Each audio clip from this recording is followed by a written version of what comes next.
Hello everyone, welcome to International Business Correspondence Online Classroom. Today's course content is International Business Correspondence, the application of 7C writing principle in international business letters. Writing a good foreign trade English letter is crucial to the success of a transaction. To write an excellent foreign trade letter, the 7C principle must be correctly applied and integrated into the writing. It can be said that mastering the 7C principles captures the essence of foreign trade letter writing. The 7C principles are the basic principles of foreign trade letter writing, namely the principles of courtesy, consideration, completeness, clarity, conciseness, concreteness, and correctness. Using interrogative sentences, passive voice, and conditional sentences can express the content more politely.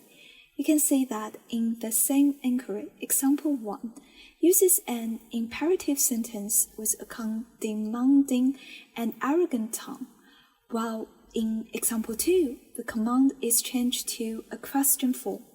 From example 1 to example 2, the speaker's language changes from a direct command to an indirect inquiry, making it more polite. So, in terms of declarative imperative interrogative comparison, questions are usually more polite to others, in addition to the use of voice, the passive voice as opposed to the active voice. It also better reflects the application of the principle of politeness. In letter writing, using modal verbs and mild positive words or phrases can make expression more polite. Obviously, the tone in example 1 may cause the customer resentment, while in example 2, the use of the modal verb would makes the speaker's attitude and feelings about the topic expressed more appropriately, gently, and politely. The so-called consideration principle means putting oneself in the customer position, thinking what the customer thinks, and being anxious about what the customer is anxious about. From the customer's perspective, looking at problems with the customer in mind. This way, you can establish a good relationship with the customer. You can see from the two sets of examples above. Example 1 means that due to the problem with the goods, we cannot refund.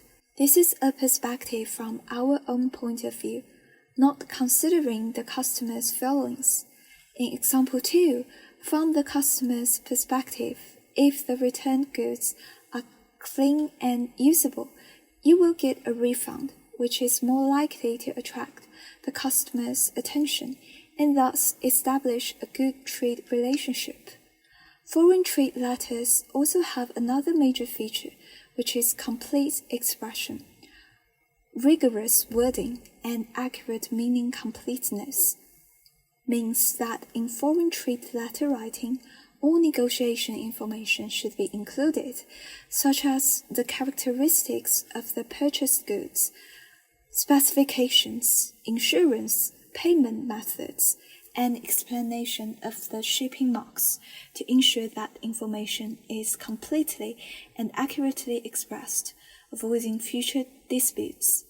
Accuracy means that the transmitted information should be specific and clear, omitting or incorrectly expressing any information will cause trouble in future transaction.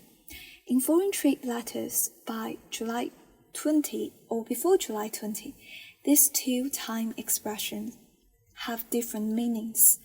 The former includes the date after by, while before July 20 does not include July 20. Therefore, when writing foreign trade letters, the time must be accurately specified, otherwise it will be exploited by the other party, causing disputes. It requires the writer to remember the purpose of writing, use correct syntax structures, and appropriate wording to fully express their meaning. In example 2, as soon as possible cannot clearly express the required shipment period, and in the future, both parties may have disputes over the shipment period. The expression in example 1 can avoid disputes. 2. Conciseness means that in letter writing, the expression should be brief and concise.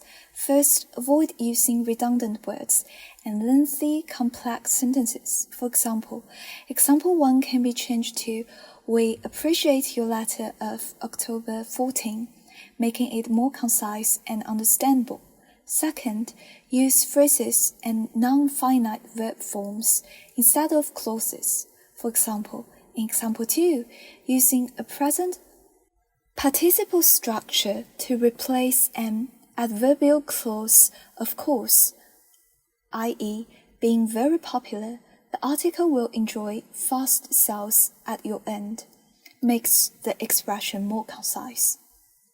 In the example sentence, the packaging issue of the goods is mentioned, but only the need for suitable packaging is stated. The specific materials without specifying, making it vague and prone to misunderstanding, which can cause trouble in future transaction. Therefore, in letter writing, we should try to express the meaning concretely to avoid unnecessary disputes. Okay, that's all for today's class. Goodbye. Now, please complete a few exercises.